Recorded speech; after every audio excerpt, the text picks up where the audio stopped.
Welcome back to my channel. It's me, Yellybee!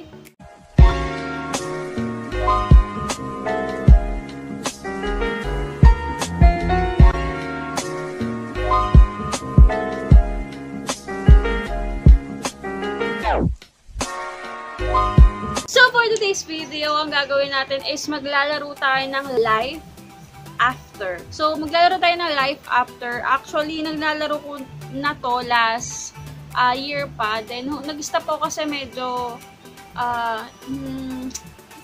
basta hindi ko siya nilalaro, tinamad ako, gano'n. So try ulit natin maglaro ng life after ngayon. So tingnan natin kung marunong pa ba ako at mag-walk to na rin tayo dun sa laro na yun.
But there is still hope.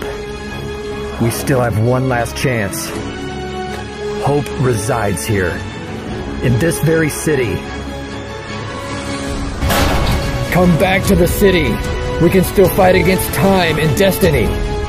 I repeat, this is Rescue Team 101, calling from Levin City. I need your help.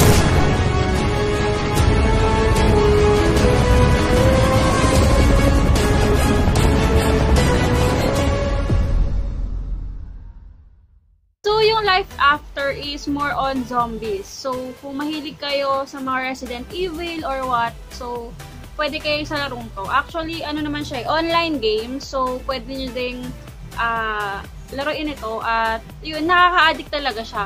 More on gagawa kayo ng mga armas nyo, ganon, ng bahay. Ayun. Tapos, may mga zombie invasion din dito. Pag nag-zombie invasion na, kailangan nandun ka sa loob ng bahay kasi once na nandun ka sa labas at wala kang mga gamit or wala kang mga barel, is syempre kakainin ka ng mga zombies, diba? So, game na! Maglaro na tayo ng life after!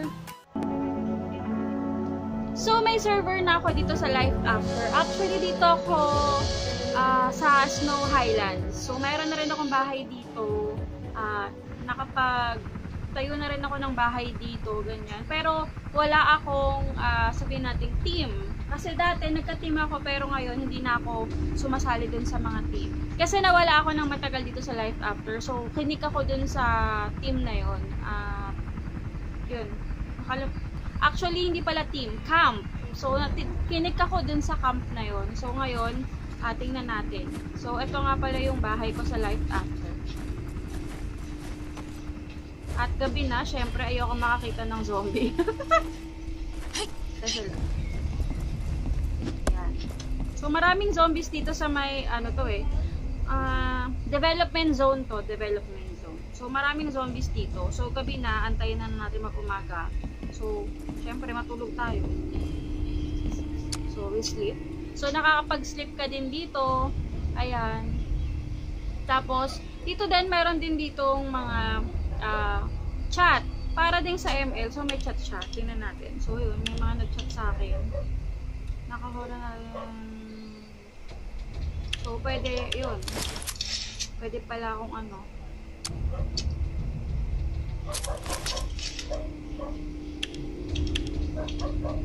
may camp invitation ako, sali kaya ako. So mag-apply tayo sa mga camp. So nag-apply ako sa mga camp. So yun. So gabi, pero punta tayo sa, kalimutan ko na yung tawag. Ayan, meron na akong camp. So So, tingnan nyo. Sabi ko sa inyo may mga ano dito eh. Pero, mag-ano tayo ng armas. Tingnan nyo, may zombies dito. Kala nyo, wala. Lalakas nga ng zombies dito. Woo! Ito yung zombies na yun. Sarap lang.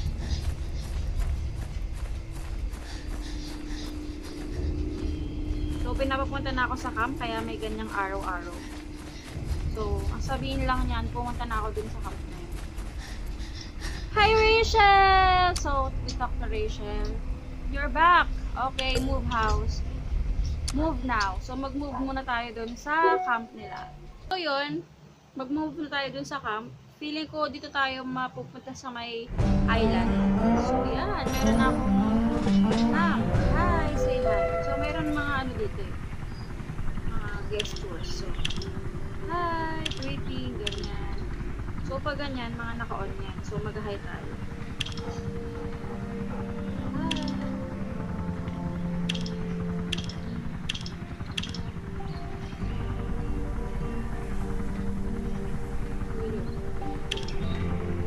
Look, bago to ah.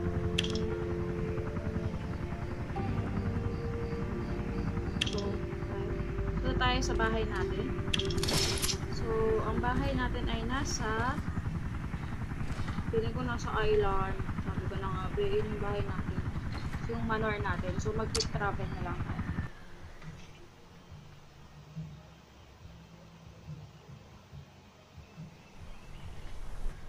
Ayun, nandito na tayo sa manor. Dito lang tayo sa island. Try natin makapunta din dun sa mga ano. So, dito may mga invasion, may mga task na gagawin ka din. So, ayan, meron akong vault dito. Ayan, may mga panggawa na ako ng repair bench. So, ibig sabihin, pwede ko i-repair itong aking rifle. Itong rifle na ano ko. Tapos ito, may tawag dito, weapon chest ko. Pwede ako mag-reload ng mga bala-bala. Ito yung aking vault. So, marami din ako dyan. Tapos dito sa loob ng bahay, makikita nyo. Yan. So, may lutuan ako dito. Pwede ako magluto dyan. Ayan, so pwede ako mag-cook dyan. So, pwede ako mag-cook. Pwede pa tayo mag-cook ng madami. Try natin to. Experiment tayo. So, meron na tayong food. Try natin itong watermelon. Jam yan. Jam, diba? So, try natin itong may milk. Ano kaya man yan? Soup. So, yun. Pwede natin siyang kainin mamaya. So, 3 dito siguro para sukulat. So, mamaya, so, ay nako, ano na yung backpack natin. So, sa backpack, okay. So, mayroon tayo. Okay na yan. So, iwanan natin yan. Pwede tayo mag-iwan dito sa labas. Ito. At kakainin din yan ng mga camp, ano natin, kasama natin sa camp. So, pwede tayo mag-iwan ng ganyan. Para makain nila. Yan. Tapos, pwede rin tayo, ito kasi yan, meron dito yung mga message board, may camp quest, kung ano yung merong camp quest dun sa quest dun sa inyong mga camp. So, may mga ganyan-ganyan. So, pwede tayo mag-contribution, ganyan. Keme-keme. May mga message din dun na, hi. May cash ko dito eh. Dati. Kalaro ko nga eh, pero wala eh. So, punta tayo dito sa ano. Punta tayo dito. Exit tayo dito. Sa enter exit. Then, pupunta tayo dun sa maraming zombies. Ito sa Fall Forest. Pwede tayong kumuha ng mga puno, ng mga bato para pwede natin ipanggawa pa ng ating mga. So, punta tayo ng Fall Forest. So, proceed. So, yan. So, yan. May helicopter. Helicopter din dito. So, yan. Pwede tayo mag-gawa.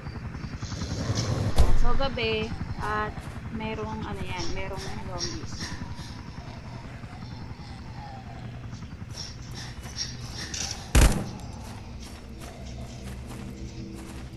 Sa taas.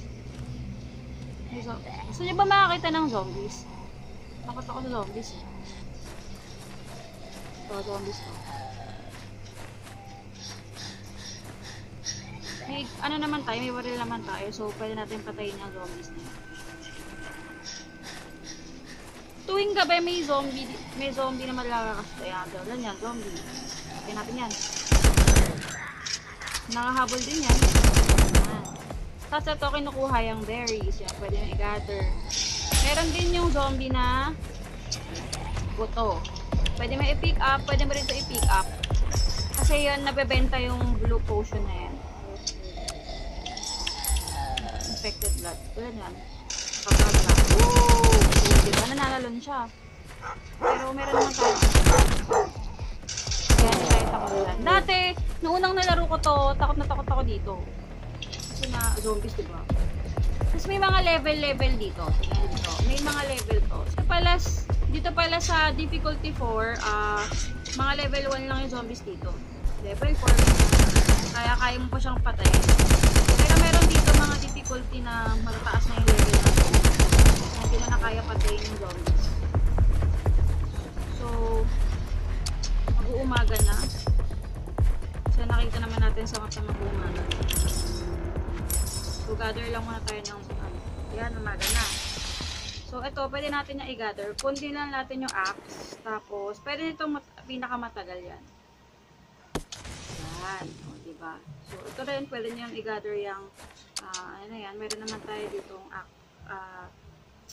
pang stone. Yan. So, ganyan lang ginagawa natin. Meron na tayong stone.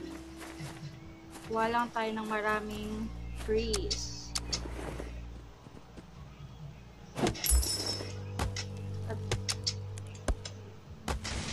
Tulad niyan, wala na tayong axe, diba? So, tingnan natin kung meron pa tayo dito. So, kung wala na, hindi wala na. Babalik tayo ngayon sa ating home para gumawa ng axe. Tapos, ayan, may buhay din dito sa may gilid. So, makikita nyo, katabi siya nung aso na yan. So, yun. Nakikita nyo kung buhay pa siya or hindi pa. So, dahil wala tayong axe, gagawa tayo ng axe natin. Pero mag-gather na muna tayo ng mga berries. Sayang kasi yan. So, gather muna natin. Yeah. So, alam ko na kung nasan yung exit dito. So, pwede kong puntahan tong exit na yan. Maglalagay lang ako ng marker para pag dito, alam ko kung saan ako pupunta. Yan. So, dito lang siya. Kaya akong puntahan niya dito.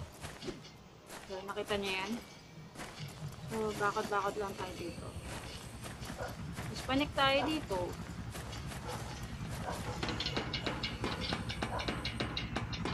Yan. Tapos, i-carry nyo dito sa lalaking to, sa postman na to, yung mga nakuha nyo dito sa inyong mga, sa inyong pagpunta rito sa forest na to. So, ayan. So, mail mo lang. Send all. Mail to camp. Yan. Tapos, kasi hindi ka makakapunta dito sa helicopter once or hindi ka back sa inyong camp pag meron kang daladalang infected something. So, papadala mo talaga muna siya doon sa post na yun. So, uwi muna tayo kasi gagawa tayo ng axe. Nakalimutan ko na. Alam ko pwede kong gumawa din yun. Parang ito. Pero, alam ko, uwi muna tayo. Hanap tayo ng maraming ano.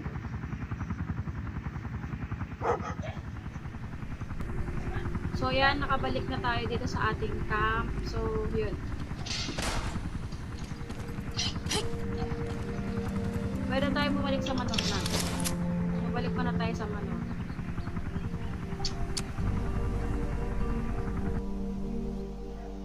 So, pagkabalik lang sa manor, pwede tayo gumawa ng axe doon. Pwede tayo gumawa ng pang shovel, ganyan. Kaya may root to make tayo ng axe. So, kailangan natin ng 200 wood, 60 stone, saka 2 iron. Meron tayo ng kaya i-craft na natin. So, pwede pala tayo mag-craft doon. Yan. Meron na tayong iron axe. So, pwede na tayong bumalik dun sa ano na yun, sa ating fall forest. Tapos, kunin nyo lang dito sa, di ba nag-mail tayo kanina doon sa camp. So, kunin nyo lang dito sa, sa inyong mail. Yan, receive nyo lang yung mga, receive nyo lang lahat ng mga, accept nyo lang. Accept nyo lang naman yan. Ayan yan. Ayan yung pinadala natin, galing doon sa Folfor. So, accept nyo lang.